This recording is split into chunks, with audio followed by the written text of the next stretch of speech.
I see red light. Okay, this is Journeys in Podcasting, lunchtime edition. Today we're going to be talking to YJ Kim of Playful Journey Lab at MIT Labs. And we're going to be talking about a couple of different research pieces she's written and some of the presentations that are coming up at places like South by Southwest and a conference at the Teachers College in New York. How are you? Who are you? And how did you get to be starting this Playful Journey Lab? So my name is YJ Kim. I'm an assessment scientist. Not that many people get to say that. So my work has been kind of at the intersection between assessment design, psychometrics, and learning science. And really, my work has been focusing on how we really apply modern theories of learning science, what we know about how people are learning.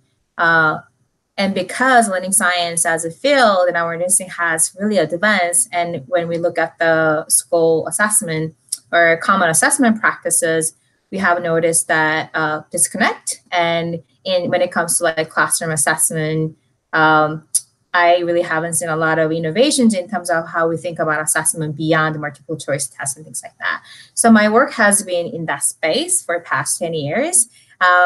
My work started with a specific work where we apply learning games for assessment purposes. So we call game-based assessment. And then I developed some simulation-based assessment and things like that. And I joined MIT 3 years ago. And I started looking into teachers' practices and teachers' practices problem related to assessment, and what as a field we haven't really addressed, where how we can help teachers to really practice or transform their practices, assessment practices, in their own context with smart little tools that we can develop. So it's really applying assessment science, learning science, and design thinking, all three kind of together to really innovate how we think about assessment inside of schools and outside of schools. Great. So I'd like to talk a little bit about a research piece that you co-published called Embedding Assessment in School-Based Making. And then I'm going to there's going to be a lot of overlap from things you say, because I've kind of pre-written some questions out here, so excuse that. But you wrote here that traditional assessment approaches, however, often fall short in meeting the needs of assessing learning and developing in maker classrooms for the following reasons. Traditional instruction often leads students to one clear answer or set path. Maker projects often do not have one right answer, rather are open-ended with multiple possible trajectories toward solutions. To assess such diverse trajectories of learning, assessment needs to be oriented toward the process rather than the product of the activity. With limited time and hands, it's not always practical for a single teacher to collect information in the process. And then you go on to say that maker activities often involve abundant peer learning in the form of collaboration, mentorship, feedback exchange, or the sharing and remixing of ideas. Yeah. And then the other is since maker learning processes are exploratory and often without any clear steps or stages, traditional assessment can be disruptive to the learning process. For someone who's worked in more experiential learning and project-based environments, all this makes total sense. So in maker learning, this all sounds pretty amazing. And I wonder what this would look like for traditional school subjects. Like, what could writers' workshop laboratories learn from the makerspace? That's a great question. So one of the schools that we work with for this work is more subject-based. They have more subject-based curriculum. So we have language art teacher, science teacher, then our interdisciplinary kind of curriculum, although they use making. So it was interesting in terms of how teachers are thinking about the evidence that are generated in their, in a way, traditional like science lab project, right? And there's a research question, there's data collection and things like that. But understanding the process, understanding how the processes where you can actually identify this evidence that I care about, science practices and things like that, can actually enrich how they design the project, how they design the lab task and things like that. So one of the teachers we work with, she's a science teacher, she's wonderful. And she's been incorporating more and more and making. But in terms of the overall structure of the project, it wasn't that different from, in a way, traditional kind of, science lab kind of things. But because it's not about like completely being open-ended or it has to be completely open-ended, but it's all about thinking about the affordances of what you're designing and how it's connected to the evidence you're looking for. It actually helps teachers to enrich their own curriculum or their projects.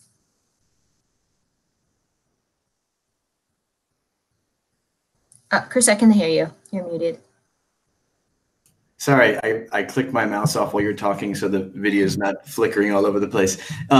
In the same passage you talk about the way that some teachers approach this, of trying to get this larger learning outcomes documented, is through portfolios and rubrics.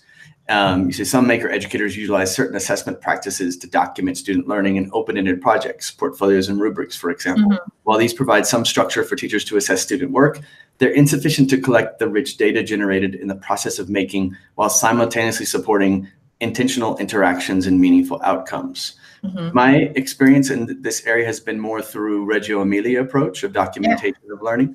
Project Zero is making learning visible, which overlays a lot with that. And they've both been kind of inspirations in how to broaden the constructs considered in a learning space.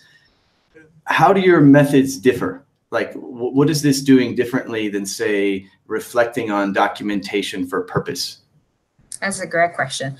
There are definitely a lot of similarities, because one of the goal we are trying to achieve with the embedded assessment is making data visible, making data shared across different actors, teachers and students, making data connected to actions. I think we are a little bit more focusing on the finer grain size data and making the connection back to construct a little bit more intuitive than kind of Reggio type, where they're like products but also process, but like more product oriented. So a lot of assessment tools we've been developing for the Maker-based curriculum are getting the moment of demonstrating those constructs. So let's say, for example, social scaffolding, and we have this tool called the Maker Moment, and we borrow the mechanic of bingo, where something happens, you color.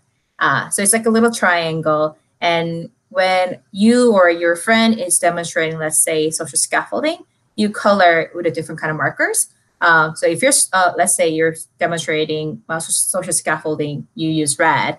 If you're demonstrating risk-taking, you use green. At the end of the session, or at the end of like 50-minute whatever making, you look at it and we've been doing a lot of social scaffolding, but really haven't done any risk-taking, for example. So it gives a really concrete moment and concrete quantified data to even have that reflection of, as a group, how we've been working on this task. And that's a little bit different kind of reflection and kind of inference making than Reggio, where it's like whole process kind of following.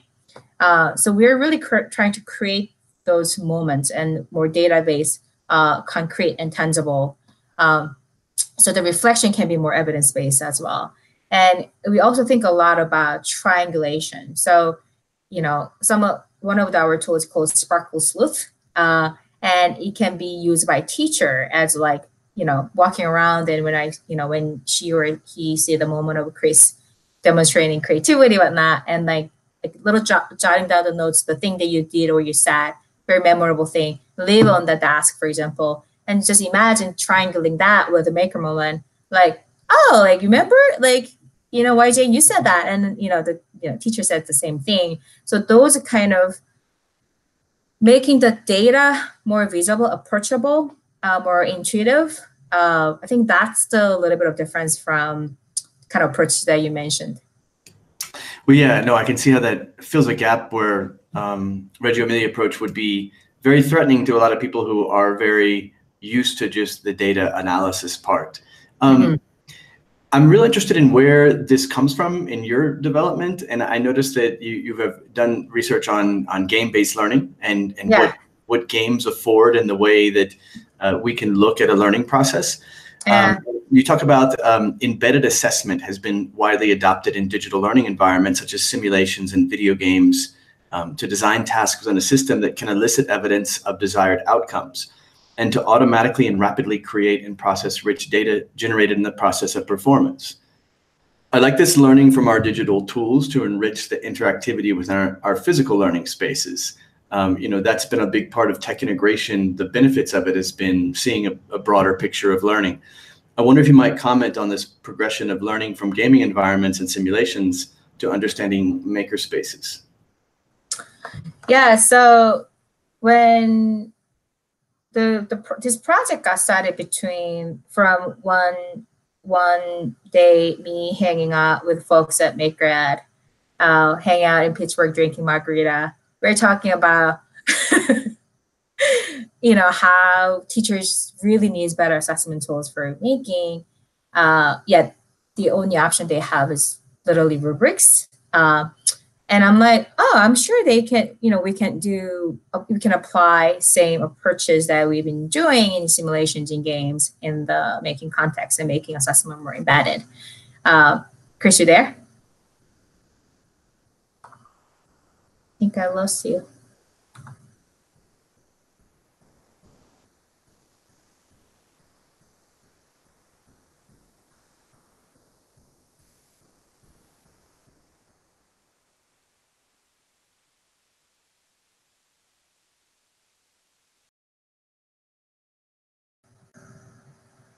Hello? Are you still there?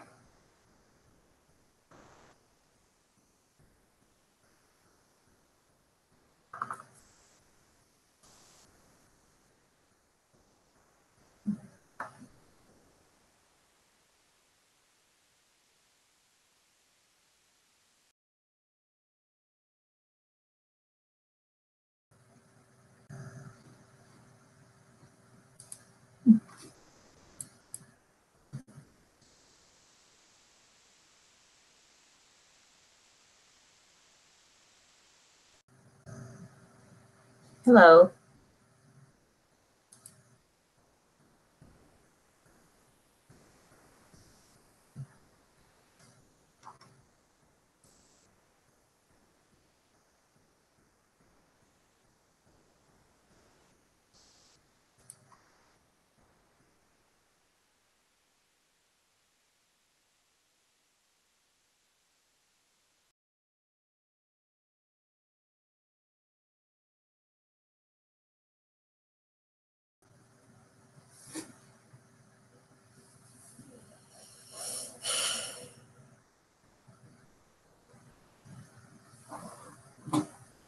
Hello? Okay, I can hear you. I'm having connectivity issues in the house here. Can you hear me okay?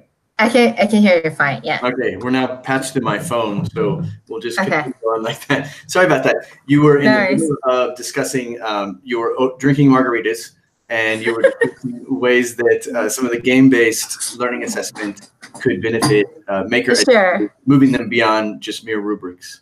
Right, and I didn't want to use in that context, I didn't want to use right away building very heavy psychometric models or things like that, or using machine learning techniques and things like that, because quickly I realized that we don't even know how the interaction should look like.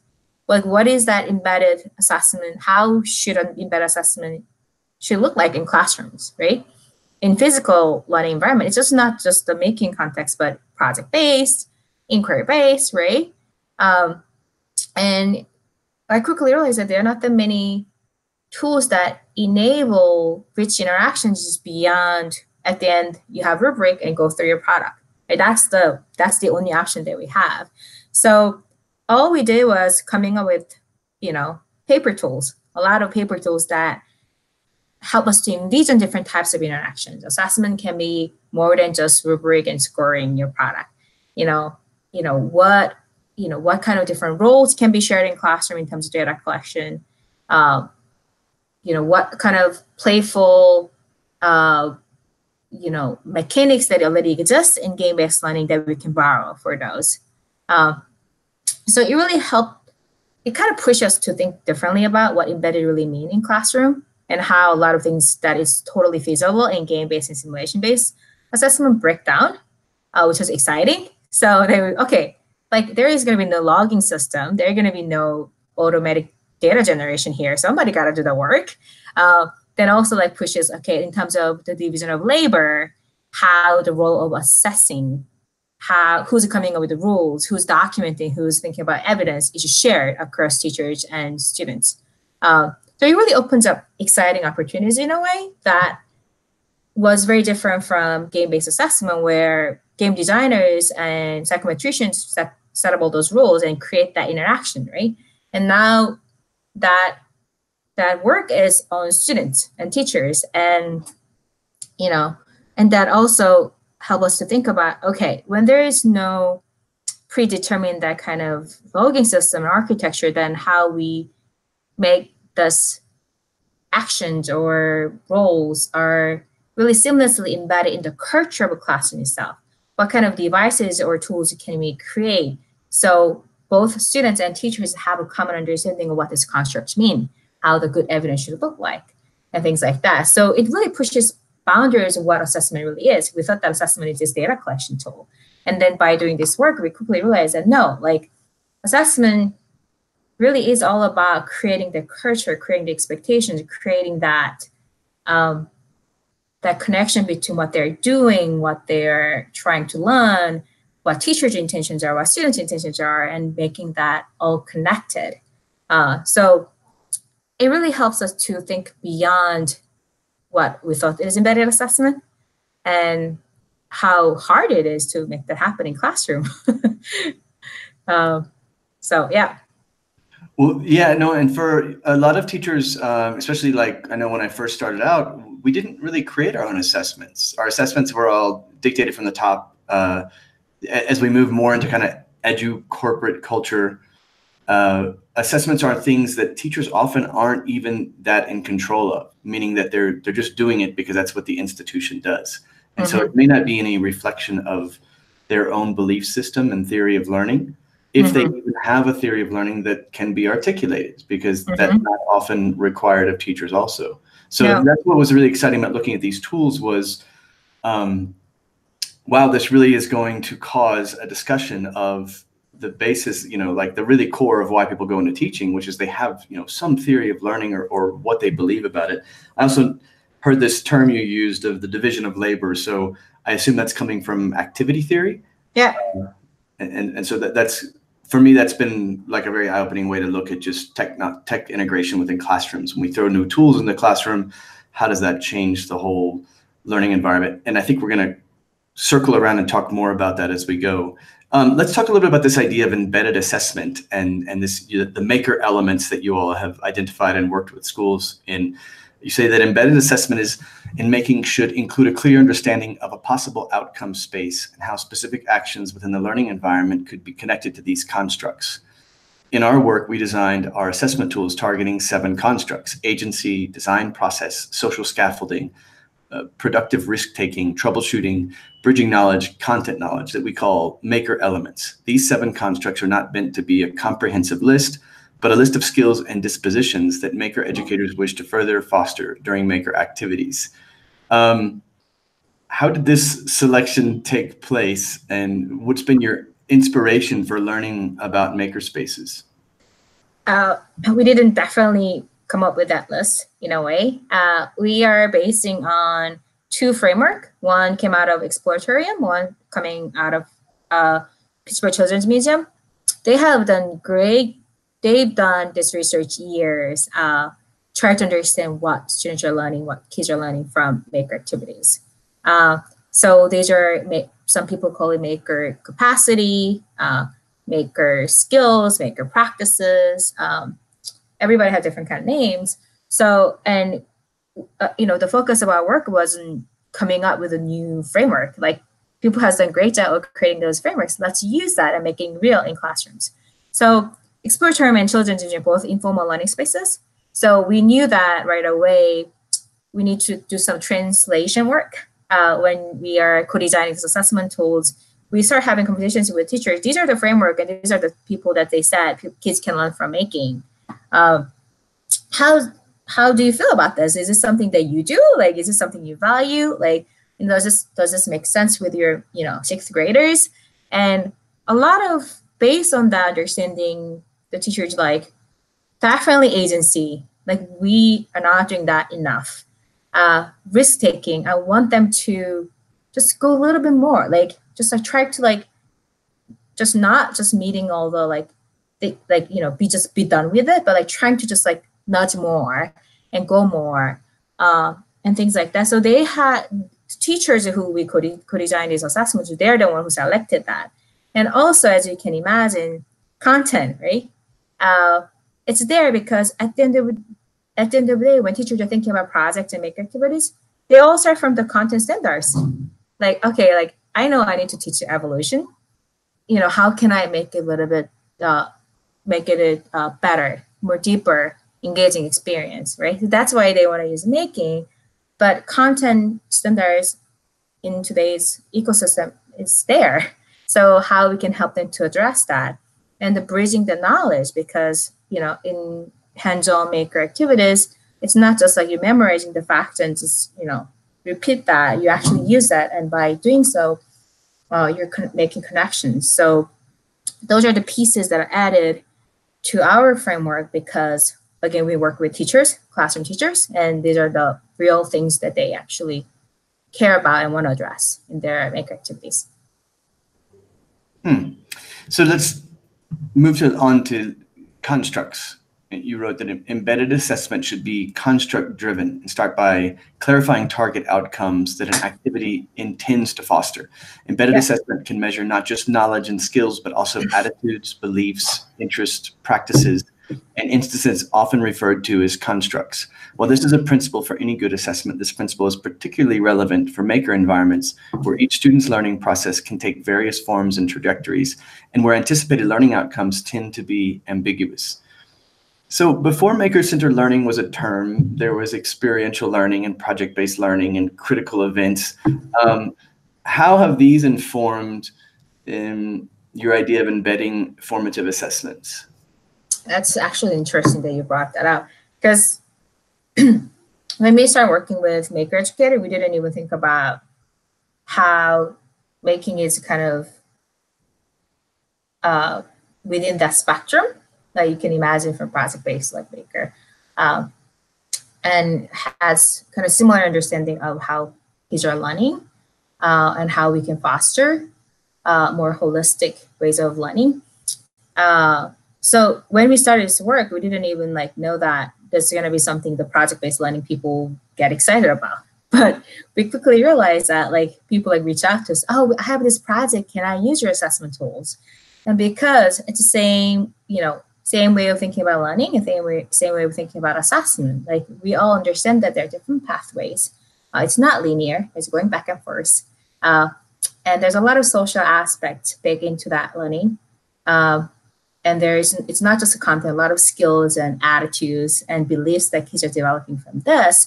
And because our maker-centered assessment been really focusing on the process and kind of data that can be generated process, you can apply that fairly easily in kind of project-based learning kind of method as well. So we heard that from teachers, and we initially even didn't think about that as a possibility. Yeah, I think it's because maker-centered learning is fairly recent as far as a term. You know, I think it's been around for a long time, but I think it's often been associated with project spaces. You know, before we had shop classes in high schools where you could go and just learn how to make things. But then on top of that, there's like, I'm thinking of Ron Berger's his essay on excellence, where he talks a lot about carpentry and the making of things and being a craftsman. And then design thinking is often talking about this mixture of artisans and artists, of merging the two as well. So I think it's a natural flow that those things kind of fall into the same umbrella, even though I do understand that yours is coming much more from a game-based study, which is also equally as fascinating. Let's talk about these tools a little bit, and I'm not sure how much you can go into them, but I assume this is what you'll be presenting at upcoming conferences. You mentioned the Sparkly Sleuth, the Field Guide. Sparkle Sleuth, yeah. Sparkle Sleuth, excuse me, Field Guide, Stuck Station, Stereocraft. Stuck Station was one that I really found affinity with. Stereocraft, Maker Element, Poster, and Superpower Hour. How much can you tell us about these? How much time do we have? I wish I had my poster with you so I can visualize, like show the visualization. So how we think about these tools is kind of three different chunks of assessment or work. So the first part is all about, again, how you create the norm, how you create the culture.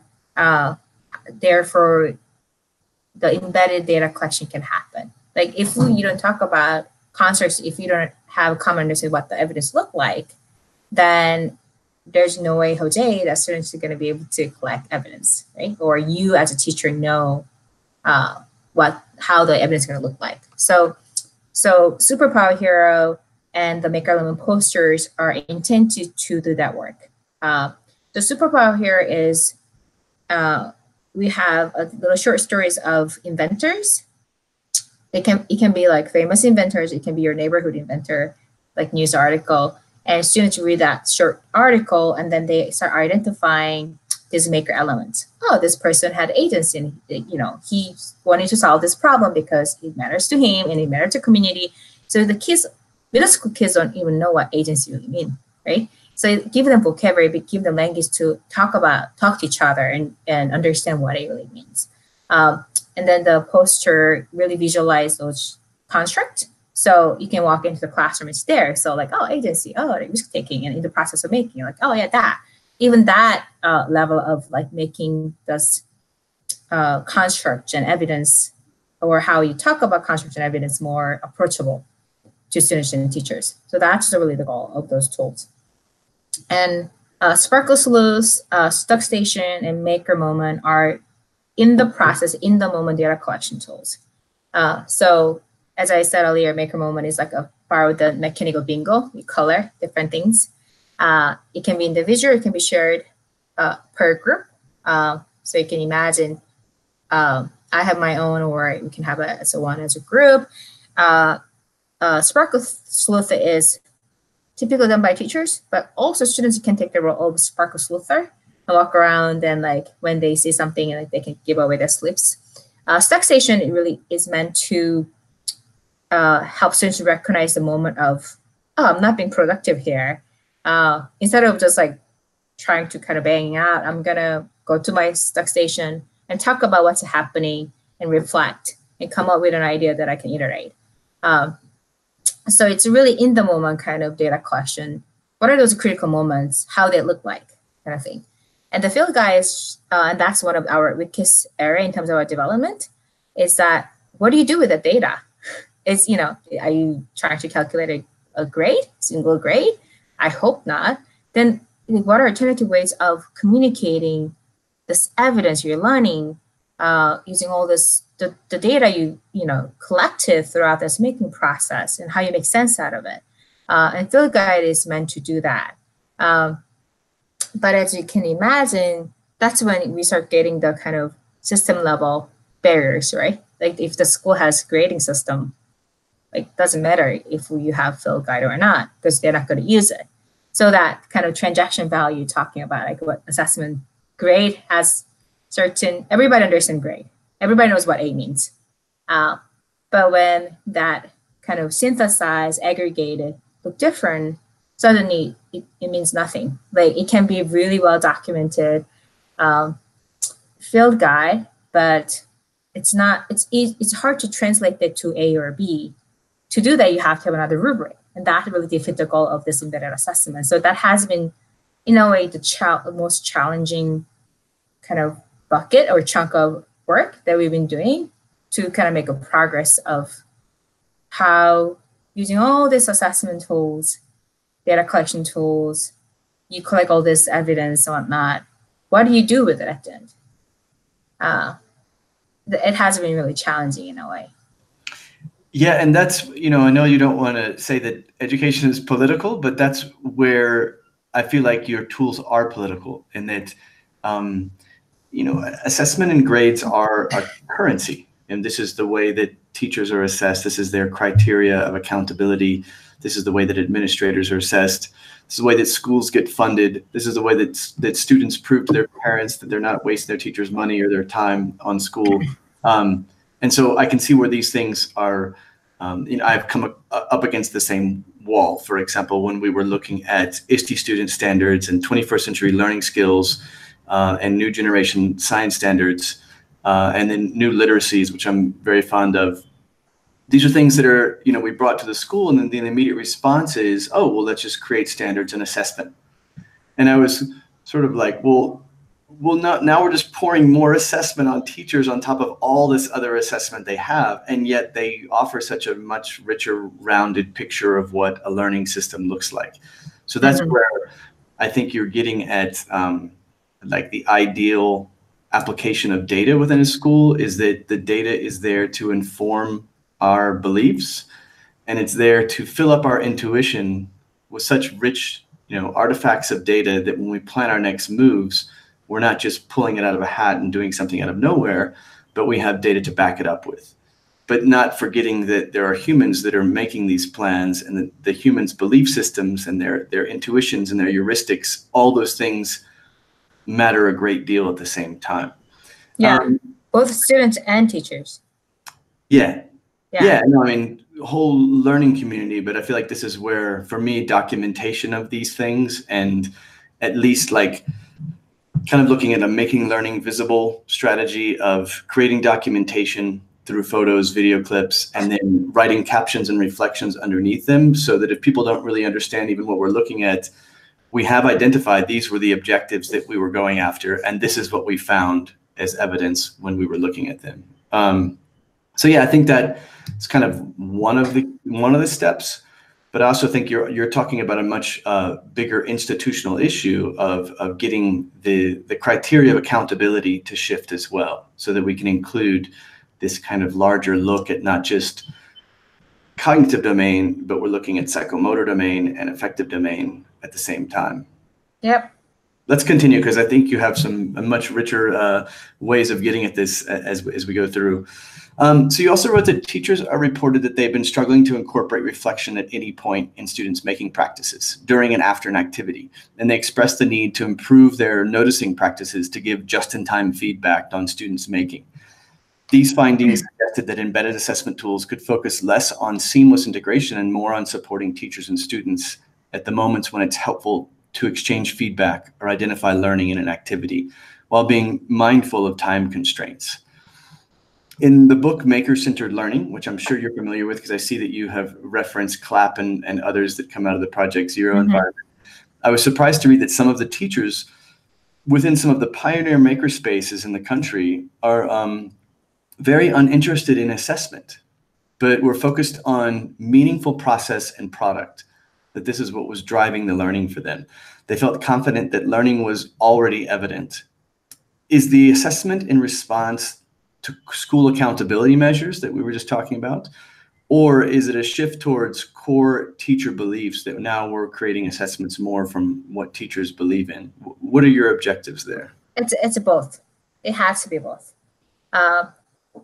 Again, going back to my conversation with the Maker Ed folks drinking margarita, and they're like, we work with a lot of teachers, and they, even if they really believe in this, they need buy-in, they need evidence, to continue to have schools investment and communities investment in this, they need evidence.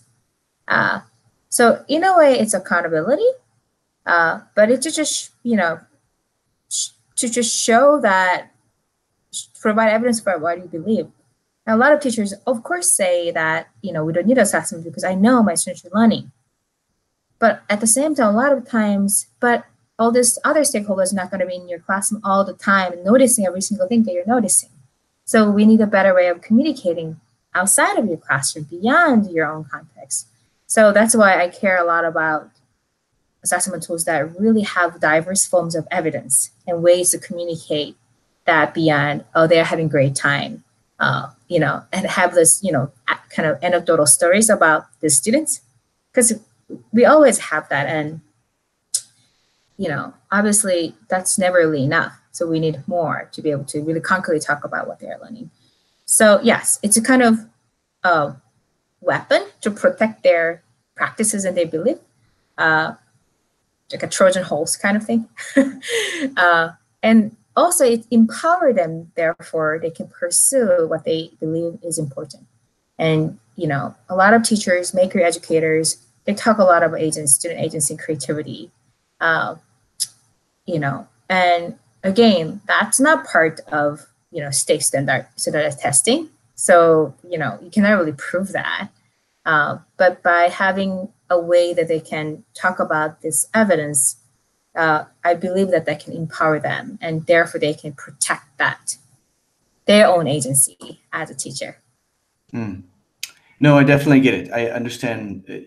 I understand your objective. I kind of wanted to hear your explanation. So let's talk about this idea of the scope, that once you put tools of assessment in there, you talked about activity theory and how that changes the way that we can identify how we look at learning or even what we're looking at.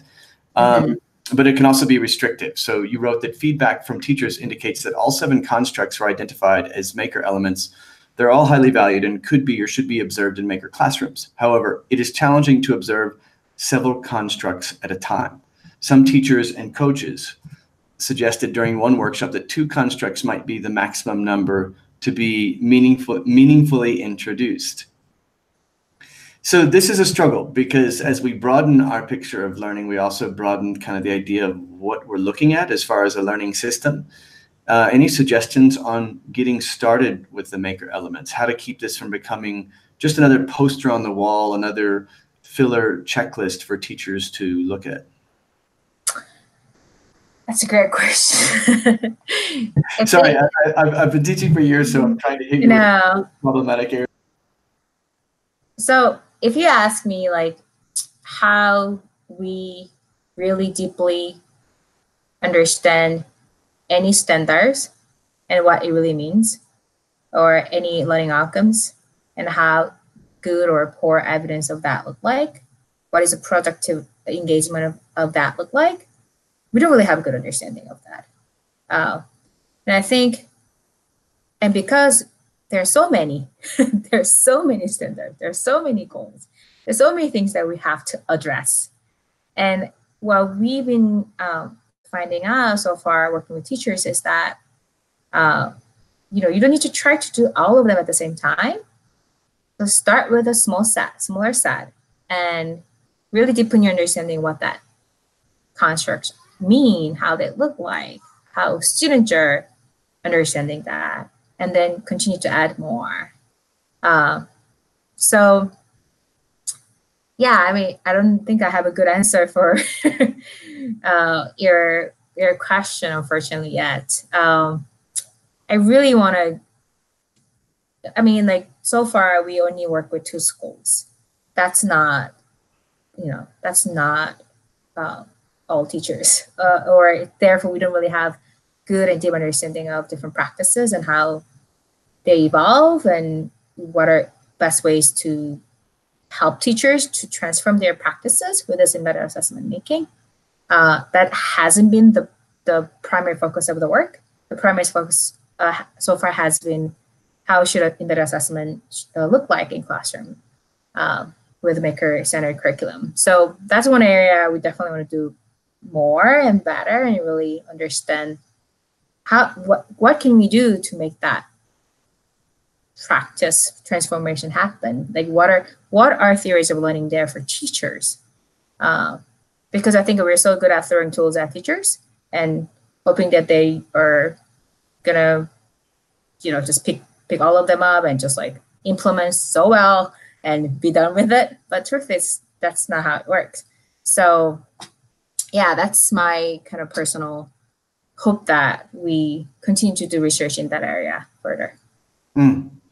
Well, I think you're approaching from the right angle. I mean, as a teacher, like, I think there's nothing more than validating that someone asking you, what do you believe as a teacher? Getting teachers to talk about their core beliefs and working from their core motivators, because evidently it's definitely not the pay. If you look at the teacher strikes going around the country, the one in Oakland in particular was particularly biting when they talk about what a 1-room apartment costs in San Francisco compared to what that it would be like 60% of a beginning teacher's salary. That, we've created these jobs that are not, in some areas of the country, are not really sustainable as considered to be professions that could, support people. So a lot of people that are going into the profession obviously have other core beliefs and other core motivators. And I think the more we tap into that, the more we're going to create like longevity and respect in that profession. I want to take a major tact here because I'm looking at the time, but I'm also would like to cover some of your research piece that you wrote, The Future of Assessment in Technology-Rich Environments and Psychometric Considerations. I found this particularly eye-opening just in the design of measurements, of how you identify and measure constructs. So let's see if we can pick up apart this a little bit. You open with this beautiful vision. You say, imagine an education system maybe 10 or 20 years hence when students would be immersed in many different learning contexts, all of which capture and measure their dynamic growth in knowledge and skills, both cognitive and non-cognitive. And then the system uses the information to further enhance their learning. In this complex, interconnected digital world, people are learning constantly and producing copious digital footprints or data. You also published this before the last year of all the tech scare of Google and Facebook and all the different ways that our biometrics are being captured and manipulated. But I definitely see where you're going. I wonder if you might comment on two things: how the new data collection of our current technologies raise awareness of learning as a system, much bigger than our one variable, one context at a time. And the second is, despite our larger learning picture afforded by technologies, there will always be invisible aspects of learning. How do you account for that so that we don't get too constrictive? It's a great question, Chris. I think I'm optimistic about affordances of data. I think why? Because in terms of data we're collecting in schools, and kids spend only like 8 hours or less inside of school, right? And how much data we have about them? How much do we know about who they are as human, other than their grades? So these kids send kids log into all these websites, go play games, buy stuff, check out Twitters, and they spend so much time in digital spaces. And it really provides good, or it's a good space or place to think about how we understand learners just beyond their content knowledge. So I do believe that their digital footprints can be a great place to start thinking about assessment that is not just testing, but assessment that is really a tool to understand different pathways of human development. So I'm optimistic about that kind of data and affordances of digital spaces. But we also need to be very cautious about, what kind of data is collected, who's collecting the data, and who's setting up the rules related to that. And I think what we've been hearing from, incidents in the past about how data is poorly used, and I think it's because we don't really have a good sense of, I think it goes back to the overall society's kind of literacy around data and like machine learning and things like that, and what is possible with that. And I think I think that's why we really do care about assessment. I think it's because assessment and data literacy, evidence-based reasoning, all that is really mindset and skill that we hope the kids to develop as a productive citizen, right? Because otherwise we're gonna get screwed over by these tech companies. Because if you don't even understand what the process looks like, you don't understand who's making decisions around what kind of data being collected, how they're making sense of what kind of algorithms are chosen and things like that matter. So I think that we need to be really careful and do a better job of really preparing the whole society, be more literate about, I guess, what data can do, or therefore, what are some of the areas that can go wrong, lack of a better word. Yeah, no, I mean, I'm a huge tech optimist as well. Like I believe that there's more good that this is going to do for education and learning processes than bad. It's problematic that we've courted and allowed tech companies to kind of exploit us teachers in a way that we have brought in. I'm personally responsible for bringing in a lot of tech into schools, and then showing the exemplars of the smart ways that this can be used. I've also look around, and I'm here in Bogota, Colombia, and Colombia scores like 4th in the world, I think, as far as the information I was looking at recently, of the number of hours that people spend online. And so if we are going to have all these kids with all these smart devices, to me, the smart thing to do is teach the intelligent use of the tech, so that we're not just leaving it out there, like for children to just kind of passively pick up these instruments, not realizing how it's manipulating them. You are very strong in this idea of ongoing assessment. This is like a current through the research that I read, and you wrote that ongoing assessment is not a single event. Rather, evidence is gathered over time, across context. Estimates of student knowledge, skills, and other attributes are continually updated based on multiple observations in diverse context, rather than a single observation in one point in time. I feel that we need a history. Someone needs to write the history of assessment in schools to raise awareness, not just on our gravitation towards the cognitive domain, ignoring any affective and psychomotor domains, that which is easily quantified. But today, with 21st century learning, new generation science standards, design process, project-based learning, new literacies, and a slew of others, all require more dynamic ways to document learning trajectories. You're working on the tools of assessment. How important for you is this idea of product of learning? So project-based learning, product-based learning, social action learning, where the product is kind of what you're driving at. And what about factors like student-based inquiry, cooperative goals, peer relations, agency? I'm thinking more through Bandura's lens here of individual, proxy, and collective, challenge-based learning, common in STEM compared to more open learning products. That's a lot I just threw at you, sorry. No, that's fine. I think it depends. I think depends on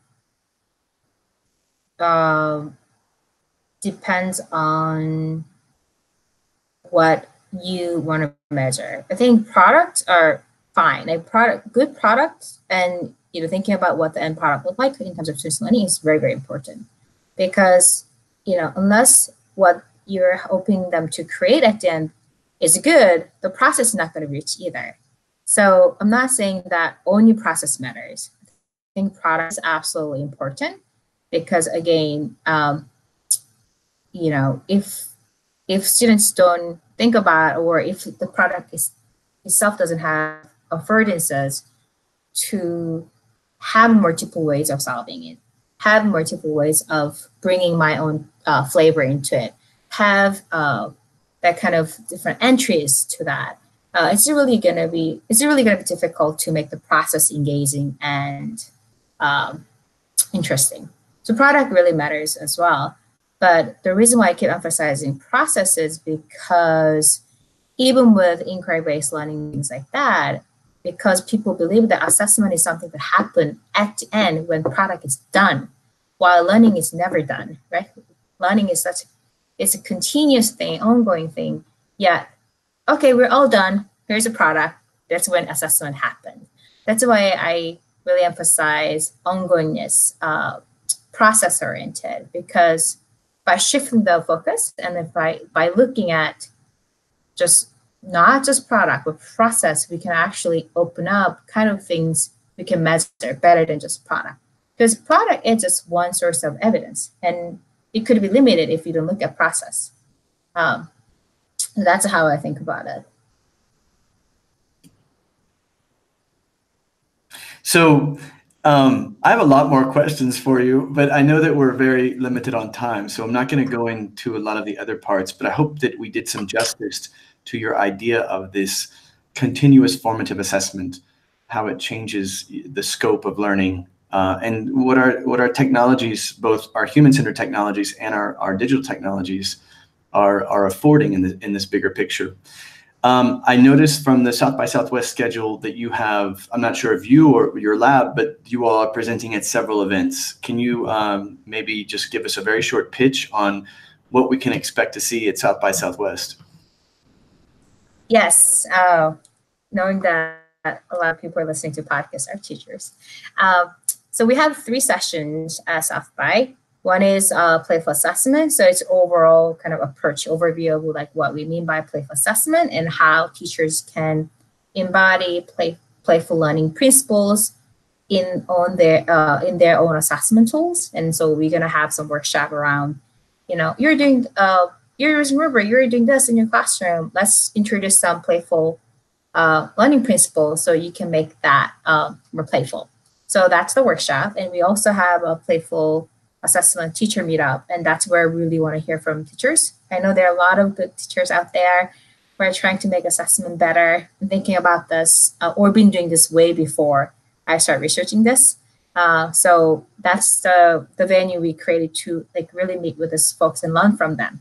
We're going to hear what kind of problems or things that you want to do better and how we can be helpful. So the meetup is really for that. And another session is with MakerEd. That's the embedded assessment in MakerCentered curriculum session. I think it's on Wednesday, where we're gonna actually showcase all these tools that I talked about, and teachers are gonna actually use that while they're working on a Maker activity. So if you hear this podcast and if you're intrigued by our work, please come to our sessions. I think next week, right? Monday through Wednesday. And I also see there's other publications that are coming out, some work on game-based learning. Where can people go to find out more about this? So for the game-based assessment work, the game that we've been developing or game-based assessment that we've been developing is called the Shadow Spect. It's targeting 9th grade geometry standards plus spatial reasoning plus creativity plus persistence. We're gonna have a structured poster session at ARA in April. It's a conference that's gonna be in Toronto. Also, we're gonna launch the game soon so teachers can check it out and play in their classrooms. So follow us on our website and the game will be available soon. Great. Thank you for dedicating the hour. I think this is incredible work. I look forward to following your lab and what you guys publish out of there. We're going to disconnect here, but if you'll just stay on for 1 minute so we can talk a little bit further.